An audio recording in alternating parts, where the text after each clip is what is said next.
Hello students, welcome to my channel Neha Educare. तो आज हम शुरू करने वाले हैं क्लास 11th बिजनेस स्टडीज़ का चैप्टर 10 इंटरनल ट्रेड। बच्चों, ये चैप्टर एग्ज़ाम्स के लिए बहुत अच्छी खासी वेटेज रखता है, तो वीडियो के साथ एंड तक बने रहिए। हमने इसी सिंगल वीडियो में आपके सारे पॉइंट्स बहुत ही इजी लैंग्वेज में कवर किए हैं। तो स्टार्ट करते हैं। Meaning and types of trade. सबसे पहले समझते हैं कि ट्रेड और इंटरनल ट्रेड क्या होता है। ट्रेड प्रॉफिट कमाने के मकसद से गुड्स और सर्विसेज को खरीदना और बेचना ट्रेड कहलाता है। इंटरनल ट्रेड, जिसे हम होम ट्रेड भी कहते हैं, जब गुड्स और सर्विसेज का बाय और सेल देश की बाउंड्रीज के अंदर होता है। इसमें पेमेंट देश की अपनी करेंसी में होती है और कोई इंपोर्ट या एक्सपोर्ट ड्यूटी नहीं लगती। ठीक है बच्चों, गुड्स और सर्विसेज का खरीदना और बेचना जब देश की बाउंड्रीज़ के अंदर ही होगा और उसके अंदर जो पेमेंट होगी वो भी हमारे देश की, मतलब उसी देश की कंट्री की होगी और कोई इंपोर्ट एक्सपोर्ट ड्यूटी नहीं लगती, तो उसे हम क्या बोलेंगे? Internal trade. इंटरनल ट्रेड के दो मेन टाइप्स होते हैं। कौन कौन से? पहला, होलसेल ट्रेड। गुड्स को बड़ी क्वांटिटी यानी बल्क में प्रोड्यूसर से खरीदना और छोटी क्वांटिटी में रिटेलर्स को बेचना क्या कहलाता है? Wholesale trade. Second, retail trade. Goods को प्रोड्यूसर या होलसेलर्स से खरीदकर डायरेक्ट फाइनल कंज्यूमर्स को उनकी ज़रूरत के मुताबिक बेचना क्या कहलाता है? Retail trade. Next topic, wholesale trade and its services. Wholesaler एक बहुत इम्पॉर्टेंट लिंक होता है मैन्युफैक्चरर, मतलब जो गुड्स बनाता है, और रिटेलर के बीच में। सर्विसेज टू मैन्युफैक्चरर्स, मतलब बनाने वाले को क्या फ़ायदा है? पहला, large scale production. Wholesalers bulk में ऑर्डर देते हैं जिससे मैन्युफैक्चरर्स बड़े लेवल पर प्रोडक्शन कर पाते हैं। Next, bearing risk. गुड्स को बल्क में खरीद कर अपने पास रखने से प्राइस चेंज, वेस्टेज और चोरी का रिस्क होलसेलर उठाता है। Next, financial assistance. ये मैन्युफैक्चरर्स को एडवांस पेमेंट देते हैं जिससे उनका वर्किंग कैपिटल बना रहता है। Next, expert advice. मार्केट में क्या चल रहा है, कस्टमर्स को क्या चाहिए, ये सारी इंफॉर्मेशन मैन्युफैक्चरर तक होलसेलर पहुंचाता है। नेक्स्ट, स्टोरेज यानी वेयरहाउसिंग। प्रोडक्शन और सेल के बीच का जो टाइम गैप होता है, उस दौरान गुड्स को अपने गोडाउन में सेफ रखते हैं। तो बच्चों, ये थे मैन्युफैक्चरर के फ़ायदे। कौन कौन से? Large scale production, bearing risk, financial assistance, expert advice and storage. Next topic, services to retailers. Retailers की सर्विसेज क्या है, मतलब दुकानदारों को क्या फ़ायदा है? पहला, अवेलेबिलिटी ऑफ गुड्स, रिटेलर्स को जब जितनी ज़रूरत हो गुड्स आसानी से मिल जाते हैं, उन्हें बड़ा स्टॉक रखने की ज़रूरत नहीं होती। नेक्स्ट, मार्केटिंग सपोर्ट, होलसेलर्स खुद एडवर्टाइजमेंट करते हैं जिसका फ़ायदा डायरेक्ट रिटेलर्स को मिलता है। नेक्स्ट, ग्रांट ऑफ क्रेडिट, ये रिटेलर्स को उधार यानी क्रेडिट पर माल यानी सामान देते हैं जिससे छोटे दुकानदार कम पैसे में भी बिजनेस चला लेते हैं। नेक्स्ट, स्पेशलाइज्ड नॉलेज, रिटेलर्स को नए प्रोडक्ट्स और उनके सही प्राइस की जानकारी देते हैं। लास्ट, रिस्क शेयरिंग, रिटेलर्स को बड़े स्टॉक का रिस्क नहीं लेना पड़ता। तो बच्चों, रिटेलर्स के लिए क्या फ़ायदे हैं? First, availability of goods, marketing support, grant of credit, specialised knowledge and risk sharing. Next topic, retail trade and its services. Retailer market का वो आखिरी इंसान है जो प्रोडक्ट को उसके फाइनल कंज्यूमर तक पहुंचाता है। Services to wholesalers and manufacturers, बच्चों कंफ्यूज मत होना। Services to wholesalers and manufacturers. First, help in distribution, goods को डोर टू डोर तक बैठे कंज्यूमर्स तक पहुंचाने का आखिरी काम रिटेलर ही करता है। Next, personal selling, retailers customer से डायरेक्ट बात करके उन्हें प्रोडक्ट खरीदने के लिए राज़ी करता है।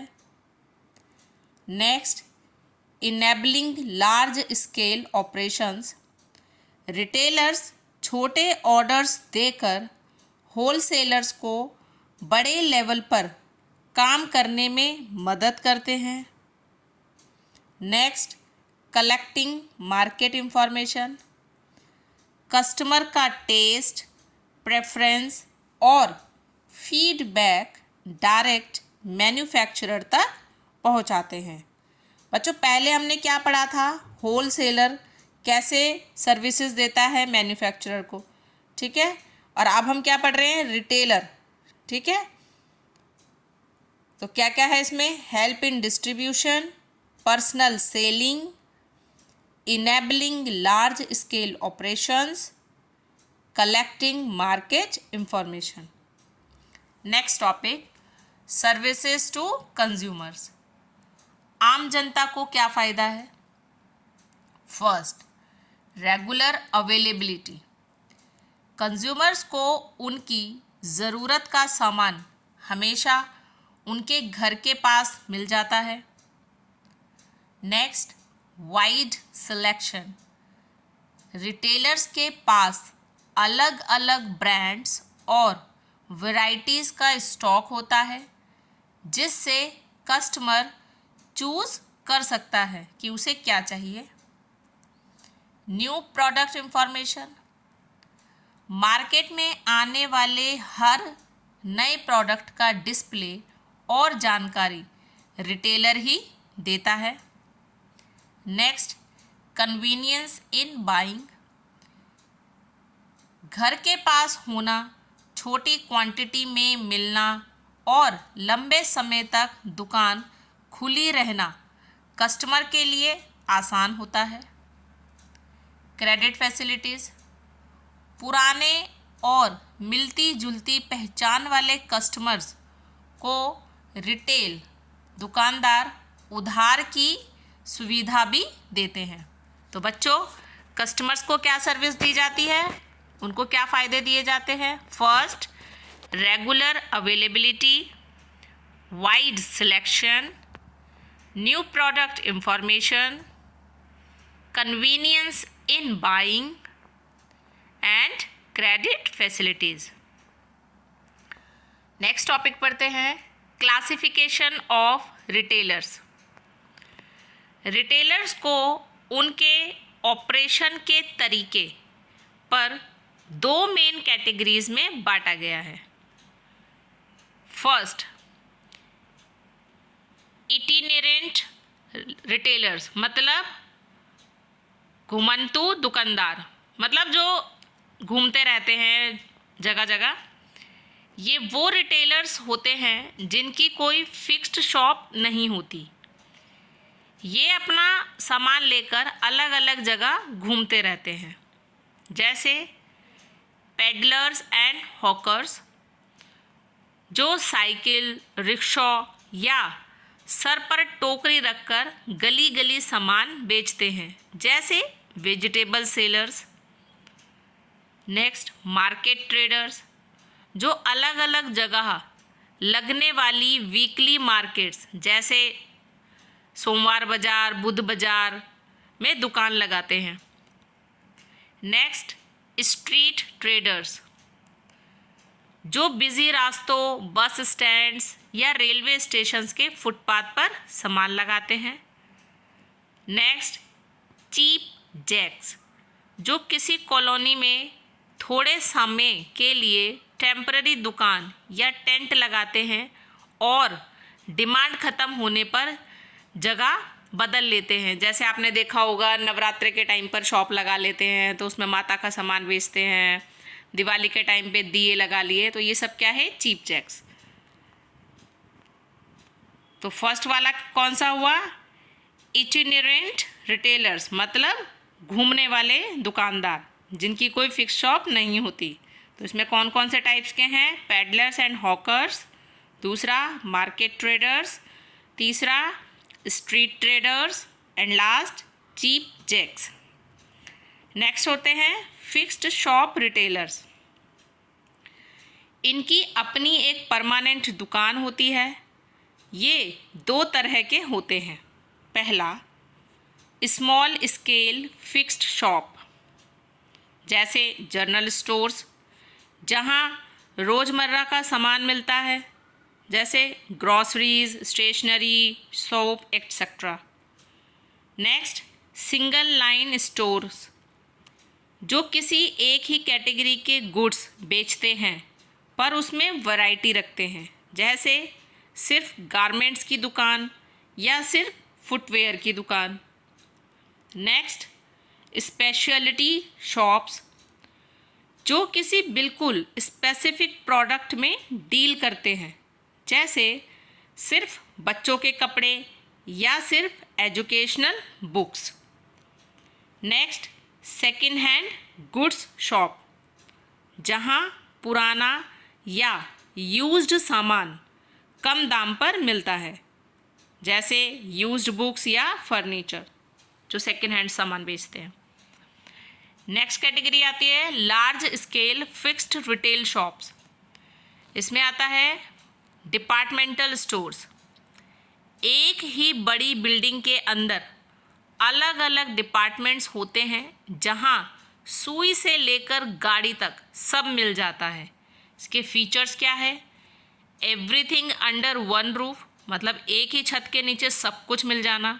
एग्जाम्पल, शॉपर्स स्टॉप, सेंट्रल, इस तरीके के general store, departmental stores.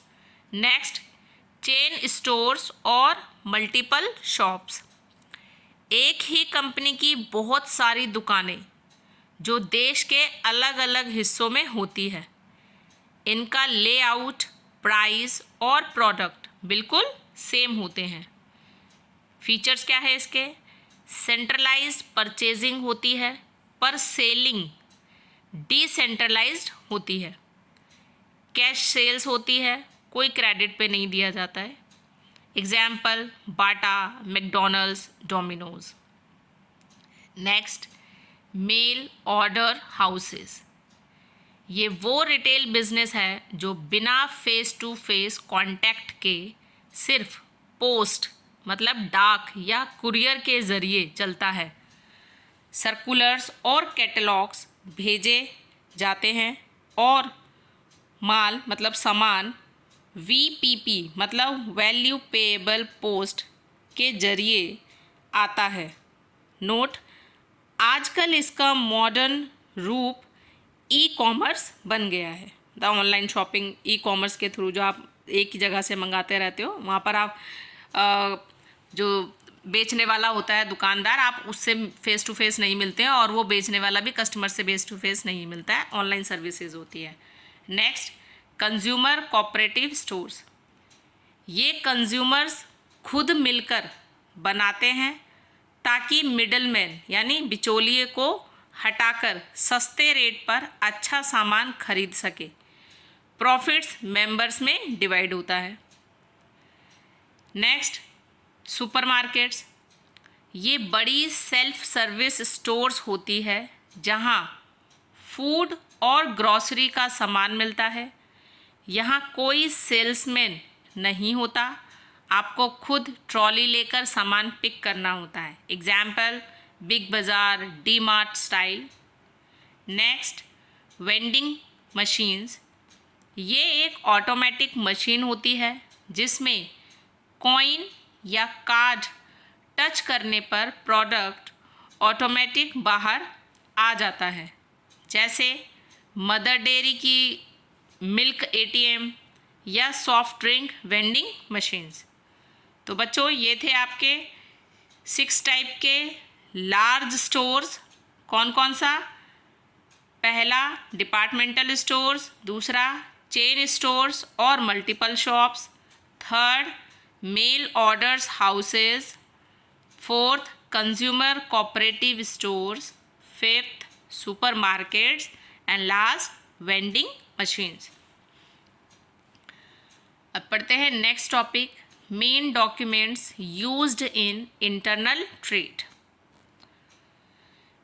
Internal trade के दौरान ये मेन लीगल और कमर्शियल डॉक्यूमेंट्स यूज़ होते हैं। कौन से हैं? फर्स्ट, इनवॉइस या बिल। सेलर बनाता है जिसमें गुड्स की क्वांटिटी, प्राइस, डिस्काउंट और टोटल अमाउंट लिखा होता है। Next, proforma invoice.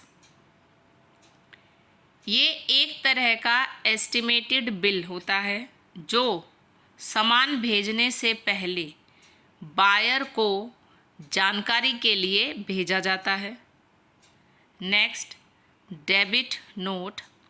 जब बायर सामान वापस करता है मतलब परचेज रिटर्न, तो वो सेलर को डेबिट नोट भेजता है ये बताने के लिए कि उसके अकाउंट को डेबिट कर दिया गया है। Next, credit note. जब सेलर के पास सामान वापस आता है मतलब सेल्स रिटर्न, तो वो बायर को ये नोट भेजता है कि आपका अकाउंट क्रेडिट कर दिया गया है। बच्चों, डेबिट नोट बायर जब माल वापस करता है तब, और क्रेडिट नोट जब सेलर के पास माल वापस आता है। ठीक है। नेक्स्ट, लोरी रिसीप्ट्स, LR। ये लोरी बच्चों गाने वाली लोरी नहीं होती है, ठीक है, ट्रांसपोर्ट के लिए है। तो ट्रांसपोर्ट कंपनी देती है जब सामान ट्रक पर लोड होता है। Next, railway receipt. Railway authority देती है जब सामान ट्रेन के ज़रिए भेजा जाता है। तो बच्चों, ये आपके मेन डॉक्यूमेंट्स है इंटरनल ट्रेड में। पहला इनवॉइस, ये सेलर बनाता है, ठीक है, इसमें सारी क्वांटिटी, डिस्काउंट सब कुछ होता है। दूसरा प्रोफोर्मा इनवॉइस होता है, ये एक एस्टिमेटेड बिल होता है जो बायर को भेजा जाता है उसकी जानकारी के लिए। डेबिट नोट, जब बायर सामान वापस करता है। क्रेडिट नोट, जब सेलर के पास सामान वापस आता है। नेक्स्ट, लोरी रिसीप्ट, जब ट्रांसपोर्ट कंपनी देती है जब माल ट्रक पर लोड होता है। And then last, railway receipt, जब रेलवे अथॉरिटी देती है ट्रेन पर माल लोड होने पर, जब ट्रेन के जरिए जब सामान भेजा जाता है तो रेलवे अथॉरिटी रेलवे रिसीट भेजती है। ठीक है, next topic, terms of trade. कुछ कमर्शियल एब्रीविएशंस है जो यूज़ होती है। फर्स्ट, मतलब ट्रेड के दौरान कुछ टर्म्स यूज़ होती है, कौन कौन सी है? COD, जिसे हम बोलते हैं cash on delivery, goods deliver होते ही कैश पेमेंट करना। FOB, फ्री ऑन बोर्ड, इसमें कॉन्ट्रैक्ट के मुताबिक सेलर सामान को शिप या कैरियर तक पहुंचाने का खर्चा खुद उठाता है। Next, CFR, cost and freight, इसमें प्रोडक्ट की कॉस्ट और फ्रेट मतलब भाड़ा दोनों प्राइस में शामिल होते हैं। CIF, cost insurance and freight, इसमें कॉस्ट और फ्रेट के साथ साथ रास्ते का इंश्योरेंस चार्ज भी सेलर पे करता है। तो बच्चों, ये 4 मेन टर्म्स है, इसको याद रखना। COD मतलब कैश ऑन डिलीवरी, FOB मतलब फ्री ऑन बोर्ड, CFR मतलब cost and freight, and last CIF, cost insurance and freight. Next topic पढ़ते हैं बच्चों, गुड्स एंड सर्विसेज टैक्स, जिसे हम GST बोलते हैं। इंडिया में इनडायरेक्ट टैक्सेस को सिंपल बनाने के लिए 1 जुलाई 2017, 1 जुलाई 2017 को GST लाया गया था। इसका कोर कॉन्सेप्ट क्या था? 1 नेशन 1 टैक्स 1 मार्केट। क्या था बच्चों core concept? 1 nation 1 tax 1 market. GST के की पॉइंट्स क्या हैं? पहला, कॉम्प्रिहेंसिव इनडायरेक्ट टैक्स, इसने पुराने बहुत सारे टैक्सेस जैसे VAT, service tax, luxury tax, excise duty को ख़त्म करके उनकी जगह ले ली है। डेस्टिनेशन बेस्ड टैक्स, ये टैक्स वहाँ लगता है जहाँ गुड्स कंज्यूम होते हैं, ना कि उस स्टेट में जहाँ वो बनते हैं। Next, GST rates slabs, India में मेन स्लैब्स है 0%, 5%, 12%, 18% और 28%। स्ट्रक्चर ऑफ GST, बच्चों GST 3 टाइप्स के हैं। पहला CGST यानी सेंट्रल GST, देश के अंदर ही, जिसे हम इंट्रा स्टेट कहते हैं, सेल होने पर इसका हिस्सा सेंट्रल गवर्नमेंट को जाता है। SGST या UTGST, जिसे हम स्टेट या यूनियन टेरिटरी GST कहते हैं, स्टेट के अंदर ही सेल होने पर इसका हिस्सा स्टेट गवर्नमेंट को जाता है। नेक्स्ट, IGST इंटीग्रेटेड GST, जब सेल एक स्टेट से दूसरे स्टेट में यानी इंटर स्टेट होती है तो IGST लगता है, जिसे सेंट्रल गवर्नमेंट कलेक्ट करती है और बाद में दोनों स्टेट्स में डिवाइड होता है। तो बच्चों ये तीनों टाइप्स भी ध्यान रखना। CGST जब देश के अंदर ही सेल हो, ठीक है, तो ये सेंट्रल गवर्नमेंट को जाता है। SGST या UTGST जो कि स्टेट के अंदर ही सेल होने पर होता है और इसका हिस्सा स्टेट गवर्नमेंट को जाता है। लास्ट IGST यानी इंटीग्रेटेड GST, जब सेल एक स्टेट से दूसरे स्टेट में हो, जिसे हम इंटर स्टेट कहते हैं। इसमें GST जो कलेक्ट करेगा वो सेंट्रल गवर्नमेंट के पास जाती है और फिर वो बाद में दोनों स्टेट्स को, मतलब जिनके बीच में ट्रेड हुआ था, सेल हुआ था, उनको डिवाइड कर देती है। तो बच्चों, आपका चैप्टर यहाँ फिनिश होता है। आई होप आपको चैप्टर बहुत अच्छे से क्लियर हुआ होगा। तो प्लीज़ वीडियो को लाइक और शेयर करें और चैनल को सब्सक्राइब करना ना भूलें। तो मिलते हैं नेक्स्ट वीडियो में इसी तरीके के इजी लैंग्वेज में बिजनेस स्टडीज़ को समझने के लिए चैनल के साथ बने रहिए। Bye bye.